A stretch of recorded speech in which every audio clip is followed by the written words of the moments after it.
This is unfortunate, but it's the truth. Being too nice to someone on a date can seriously cost you.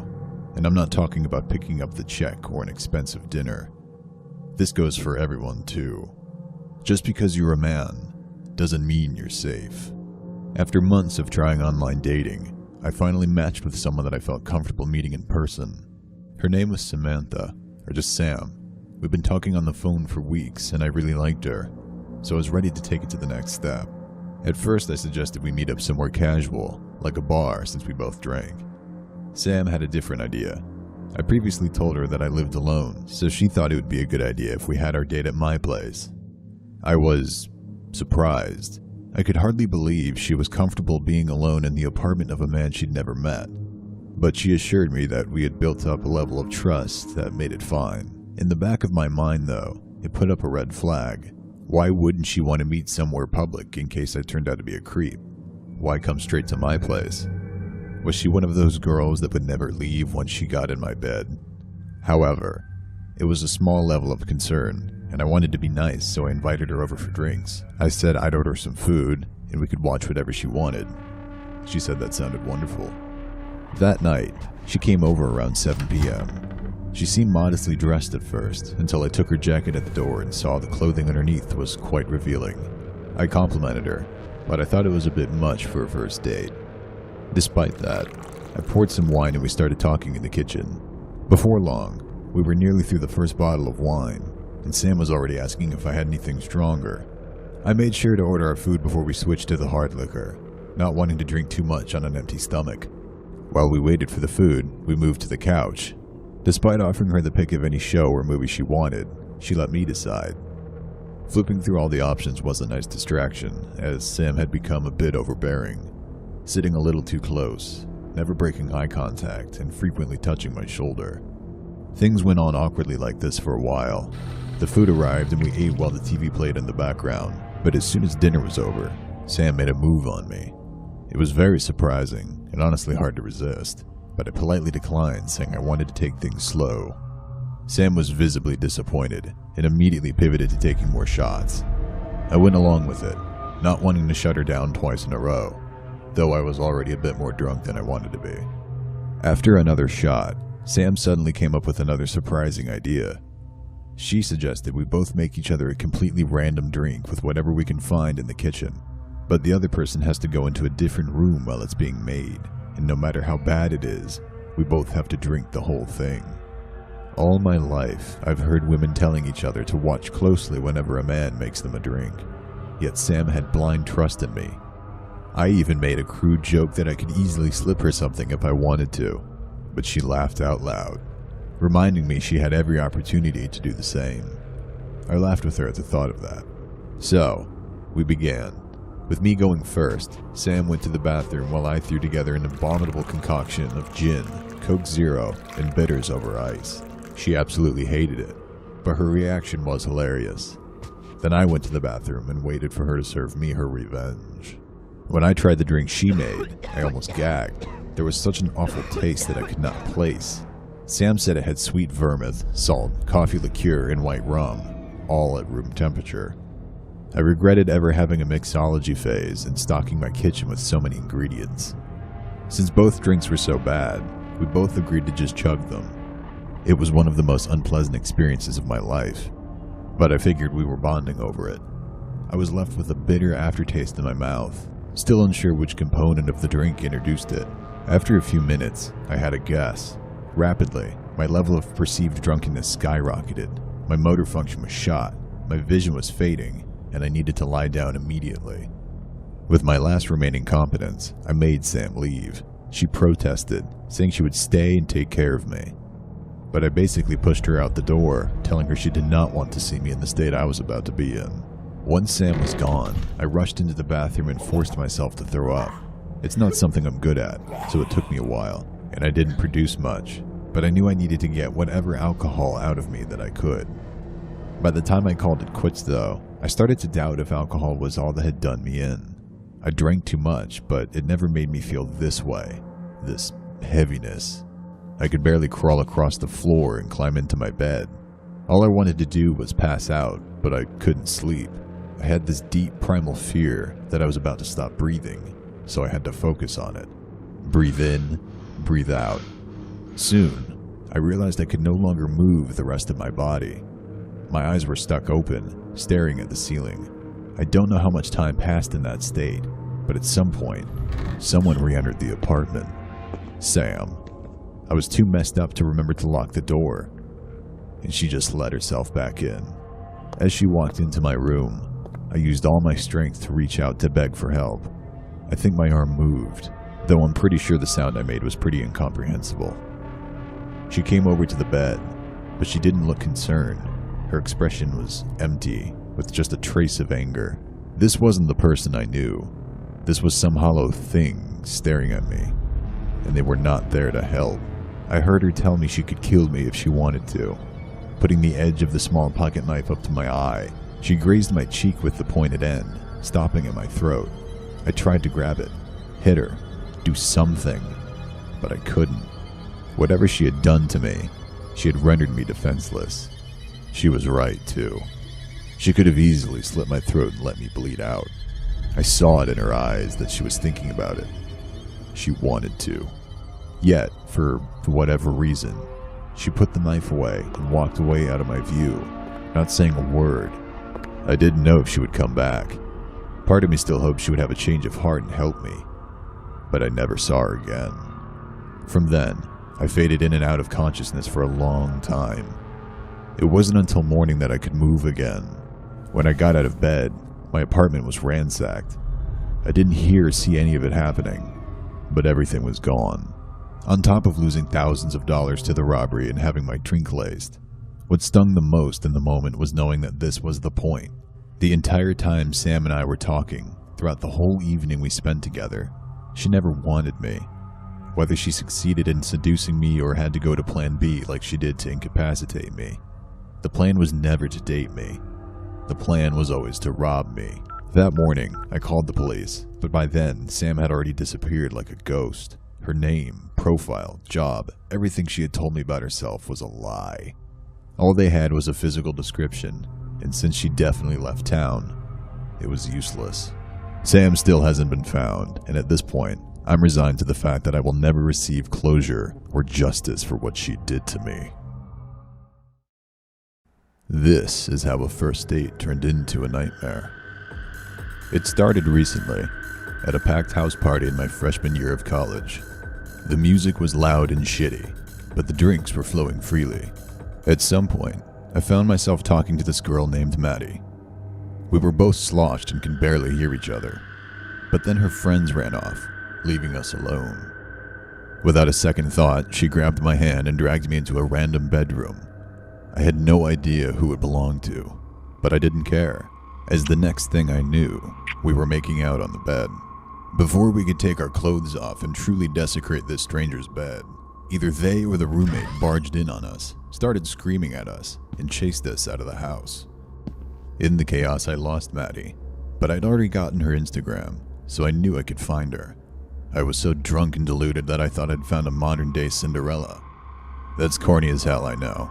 But believe me, I paid the price when I texted her that night saying I couldn't wait to see her again. 2 days later, I met Maddie at a kava bar and began regretting every decision I had made in the previous 72 hours.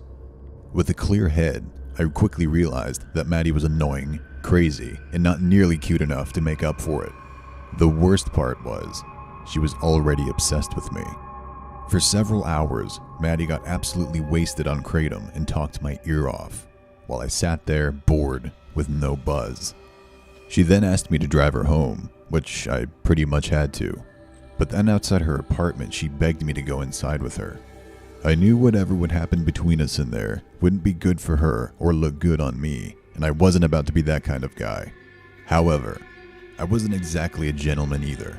I was so sick of her that I just yelled mean things at her until she got out of my car. Not my best moment, I know, but again, I paid the price. That night I blocked Maddie, thinking I could just forget about her. It almost worked, but then I started seeing her around campus, just passing glances, though I was getting suspicious that she was following me. One day, I happened to be home alone at the big old house I'm renting with a handful of other guys. I was starting my day sometime around noon, eating cereal in the kitchen, when out of nowhere, the doorbell rang. Wondering who the hell it could be, I put a shirt on and opened the door. Nobody was there. But on the doorstep, there was a cocktail napkin weighed down by a piece of gravel from the driveway. The napkin had a note that said, "You forgot something," and next to it sat a mangled coffee stirrer. It took me a minute to realize what I was looking at. But then I reached into my memory and remembered the exact shape of that little stick and how it came to be that way. It was from my date with Maddie at the kava bar. I was so bored that I had been chewing on that stir stick that came with my drink long after I finished drinking that nasty shit. Why had she kept it? What was she doing with it for the past week? I didn't care to find out, but I knew she was probably still watching me from somewhere. So I flipped a middle finger to the sky, tossed the garbage into the yard, then went back inside. It bothered me that she knew where I lived, especially because I had no clue how she figured it out, other than she must have followed me all the way from class. To make matters worse, the house was far from secure. After hosting decades of college parties, the place was a wreck. There were probably a dozen ways in I didn't even know about, and I just had to hope Maddie wasn't resourceful enough to find a way in. Once again, I tried to ignore the situation until she found something better to do, but time only proved what kind of psycho I had on my hands. The next day, I was in an afternoon class.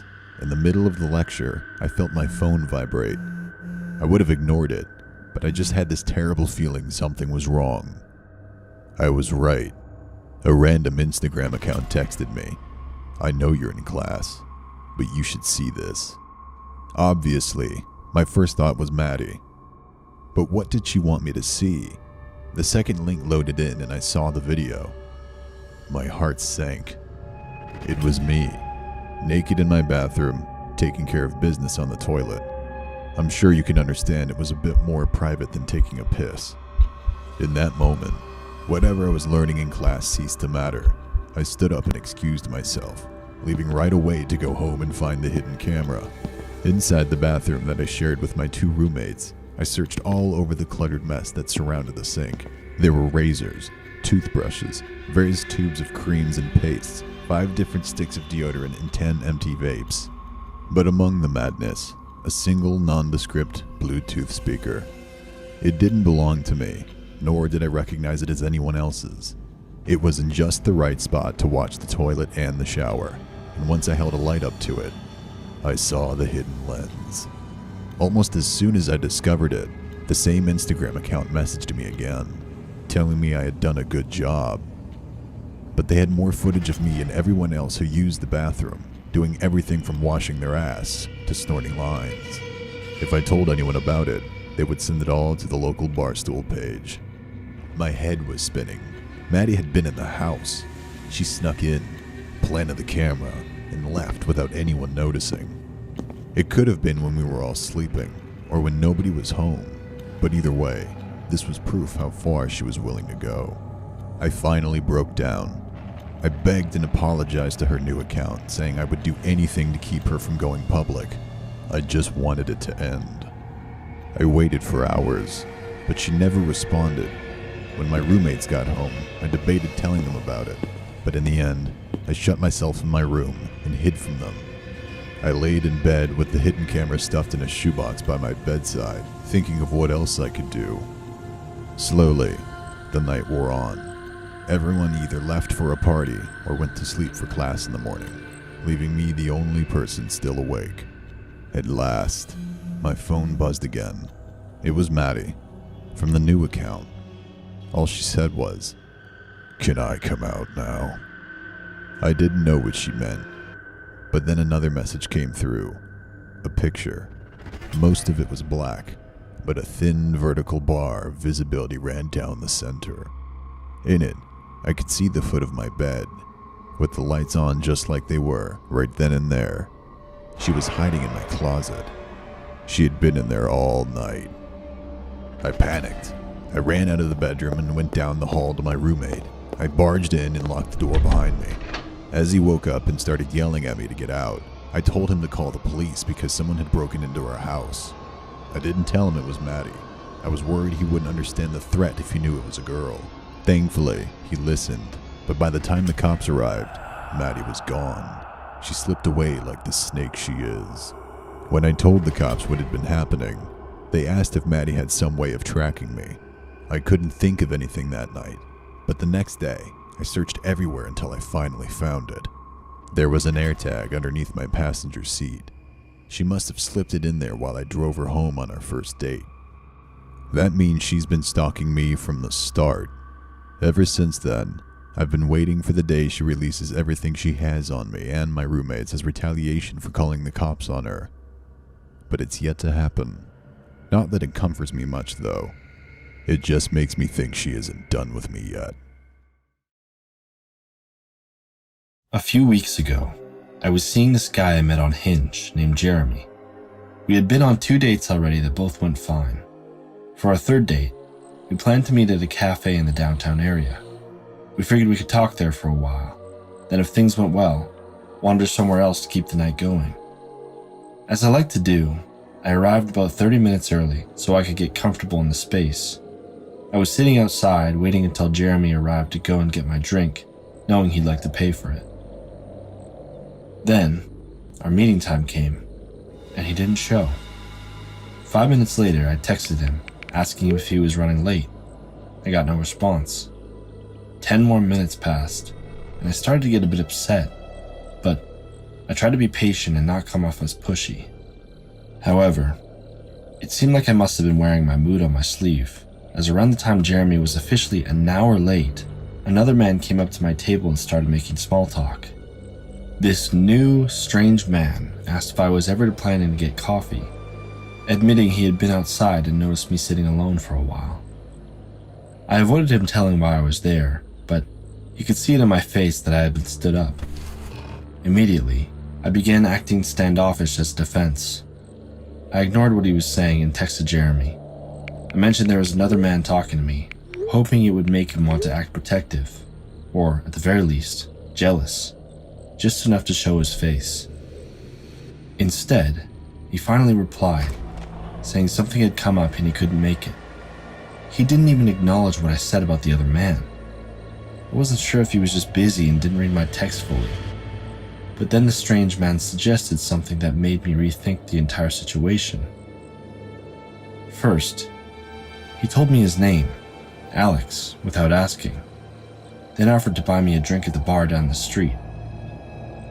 He said he wanted to cheer me up after getting abandoned by my date. I never told him I got stood up. Yet again, he assumed it with complete confidence. Not only that, but he suggested essentially the same plan to follow up the coffee shop that Jeremy and I had made. Almost like he knew.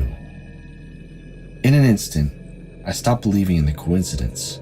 What, did Jeremy decide he didn't want me anymore, so he was trying to set me up with his friend? Hell no. I wasn't about to be passed off, although I knew that was probably the best case scenario if I went with this Alex person.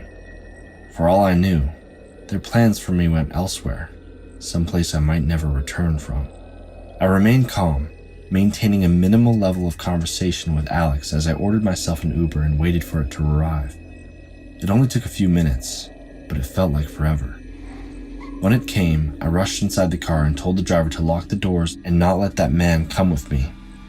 Thankfully, the driver reacted quickly and was glad to help me get away. Once I got home, I angrily shed all the nice clothes I put on, washed out all the fancy product I put in my hair, blocked Jeremy, and told myself I was never going on a date with a man I met online again. As soon as I laid down on my couch, I put on the TV, ready to relax and forget about him, only for someone to knock on my door and a familiar voice to violate my peace. Jeremy. For a moment, I almost forgot that I let him drive me home on our second date, but it was still extremely uncalled for him to show up unannounced, especially after what he did. He was banging on the door, shouting about how he was so sorry and the whole thing was a big misunderstanding. Pissed off, I cinched my bathrobe around my waist and then got up to shout back at him to go the hell away. I was loud and clear, yet he claimed he couldn't hear me, repeatedly asking me to open the door so we could talk. Yeah, right, I thought. I always loved having a little chain lock on my door, and it felt like the perfect moment to use it. I latched the chain in place and opened the door just the few inches the chain allowed. I stuck my face into the gap, ready to tell Jeremy to jump off a cliff. Then I realized he wasn't alone. There was a man next to him. Alex. He'd been just out of view through the peephole, but suddenly he was ramming a pair of bolt cutters toward my face. I jerked my head back to avoid getting hit, but he wasn't aiming for me. He put the bolt cutters through the door and snapped the chains like a twig. I saw Jeremy bursting in, and there was only one thing I could do. I jammed my bare foot under the door, then put my whole weight onto it and slammed the deadbolt. At the last second, I managed to get the door shut and locked again, after exposing myself like an idiot. Both of them still tried to break through, shouting at me to open up, but they were a moment too late. When they realized there was no longer an easy way into my home, they disappeared. Physically, all I suffered was a broken toenail and a rough gash on my foot from the door. That little injury saved my life. Mentally, however, I was all over the place. My heart was beating out of my chest. I had come just milliseconds from living out my worst nightmare. I thought I had been so careful that whole time, but I let my guard down a few too many times, nearly earning myself a fate worse than death. These past few weeks, I've been hypervigilant, and even though I haven't seen those men since, I don't know if I will ever trust anyone ever again. The last time I took a chance on a blind date, it was a disaster. However, the date itself wasn't the worst part. One of my coworkers set me up with a friend of her boyfriend's friend, or something like that. The guy in question, a soft 5 by the name of Anthony, didn't do anything heinous while we were at dinner, but overall, the experience was awkward, uninteresting, and went on longer than it needed to. While I barely spoke, Anthony told me about all of his hobbies, most of which were gaming and internet-based. I only bring it up because at one point, he asked to see my phone so he could pull up some kind of app or website to show me. As this was near the end, I was mentally checked out. I didn't think much of it. And he only had my phone for about 30 seconds, but this will come up later. After dinner was finally over, we split the check. I declined his request to come to my place, and I told him I would not like to see him again. His forced, clumsy smile collapsed, but I got in my car before he could say anything further. When I got home, I was thoroughly disappointed. That was 2 hours of my life I would never get back.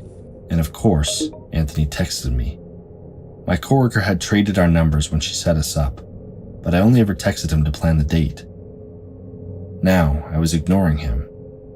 I figured he would give up after a while, though that didn't seem to be the case. He sent another text every few minutes for at least an hour.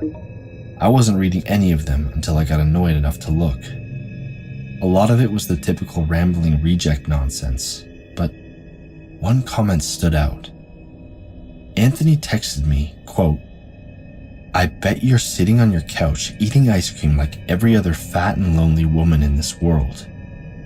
Aside from the misogynist overtones and general nastiness of what he said, it really hit home because, well, that's exactly what I was doing. Sitting on my couch, eating ice cream out of the carton. It literally made me get up and put the ice cream away. But I kept telling myself it was just a lucky guess. Clichés exist for a reason, don't they? It wasn't my fault I played into one for a moment. I had a bad date, so I deserved a treat as a recompense. What I didn't deserve was some incel asshole making me feel worse for it. To put an end to Anthony's access to my feelings, I went to our text conversation to block him. But when I read the last thing he just sent me, I froze. He said, "It's a bit too late to put it away now, cow. You already ate half of it." There was no way that could be just another lucky guess. Somehow, somewhere, Anthony had to be seeing what I was doing. I looked around the house and inspected my phone. Had he followed me home, or did he infect my phone with some sort of spy app? I wasn't sure, but Anthony kept texting me, calling me stupid for not figuring it out. He was toying with me, though I knew he could take things further at any moment. In a panic, I rushed around, making sure everything was locked and closing all the blinds. I couldn't think of anything else to keep him out. He must have already seen me changing, using the bathroom, and lounging in the living room, like I had the house to myself. 5 minutes ago, I was annoyed that my roommates were out of town because I had nobody to complain to. Now, I was worried I might be attacked because they were gone. Anthony was reveling in it. He knew I was alone. He made sure to tell me how much he enjoyed seeing me frightened. He wasn't just a weirdo, but a sicko. And my own coworker set me up with him. Did they know he would do something like this? Finally, I decided I couldn't handle another word from him, and when I went to block his number, I saw what had been staring me in the face all night. Under Anthony's contact information was his location on Apple Maps. It was right on top of my house. I knew that if I had his location, he had mine too, and he was clearly taking advantage of it. I remembered when I let him hold my phone, and he must have secretly shared our locations then. I blocked his number, but the damage was already done. He knew where I lived. My roommates wouldn't be home for days, which gave him plenty of time to find a way in when I least expected it. Terrified, I called the police. They sent one officer out. It took about 25 minutes to show up. The wait was excruciating. I had a feeling Anthony would get even madder and try something once I stopped sharing my location with him. Unfortunately, all the cop did was take a quick look around. Then he told me to keep my door locked and left. I was alone again. I wish I had packed a bag before he arrived, so I could have gotten in my car while he was here. But now I was trapped in my house too scared to step foot outside. Anthony was still out there. I was sure of it. All I could do was play perpetual defense.